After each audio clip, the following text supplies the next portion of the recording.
So I'm up here in the mountains waiting for the finish of the Hong Kong 100. I thought I'd whip out a little podcast. Welcome to the Powerplant podcast here. Waiting for Harry Jones to come in. He's a vegan. He's a pretty good runner, so I think a top 10 finish would be sweet. So we'll see how we go there. But just want to talk about life paths. Apologies if it's a bit noisy. I don't have any microphones, as you can probably hear. It's just on the phone.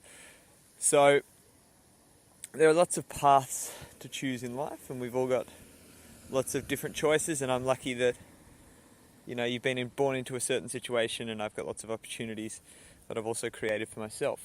Living in Hong Kong, I can continue to live here in the same job. Job's very busy. I spoke about in the other part of the previous podcast. I think it was called Just Being Honest.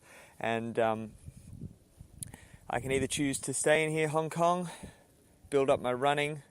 I mean, running will be a part of my life at least for the next sort of probably few years, unless I choose to do bicycle touring again. I think that would be the only situation where I didn't continue to pursue running. So if I continue to pursue running in Hong Kong, which if I choose to live here, that's what it'll do, then yeah, I'll build up and see if we can take it a long way. Just out of interest, the Hong Kong record for the 5K is like 14:56, and my PB is 14:54. So just quietly, Hong Kong record holder if I do it in Hong Kong. But you can also choose to teach in another area, maybe Thailand, or the Middle East was interesting, but I think someplace with lower hours and more flexibility to get involved in some sort of running thing would be better. So even if that's in Hong Kong with a job with fewer hours, which is not that easy to find. I had that in China, and it was a great place, and there was lots of good people around, probably just not the right spot in the end. But other options, as I said, bicycle touring, and that could be from anywhere. That could be from Hong Kong across the original route across China, which I stopped halfway through 2015. Keep going all the way to Africa, Europe. Just keep going, and that's a big possibility.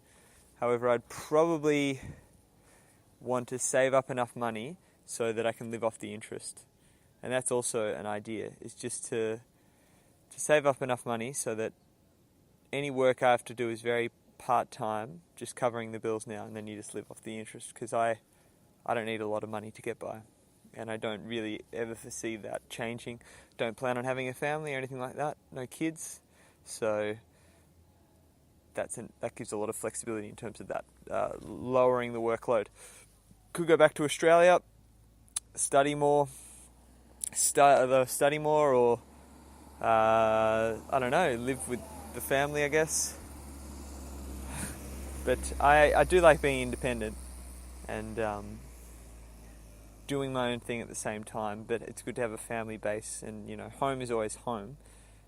Could live in the tropics in Australia as well, just flexibility of moving around, instead of if you work in a place and then all of a sudden you want to just one day you're like, I just want to travel. You can't do that. I can't just leave.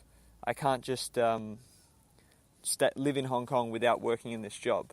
That might be nice, but that's what a work visa is. They sponsor your visa, so it just removes options to that extent. Anyway, if you're listening, give a little comment on the YouTubes or the SoundCloud. I've whacked it up on SoundCloud as well, and let me know what you would do. Would you stay in Hong Kong? Would you go back to Australia? Would you go bike touring? They're all good options in their own way. And I don't know, as I said before, I'm lucky to be here. It's a bit nippy today, having said in the other podcast that I'd only want a jumper once throughout the year, this winter, and the last 2 days have been cold and a bit wet today as well. So hopefully the trails weren't too muddy for Harry, and he comes in the top 10, hopefully for his sake. Either way, as long as he's safe, that's good.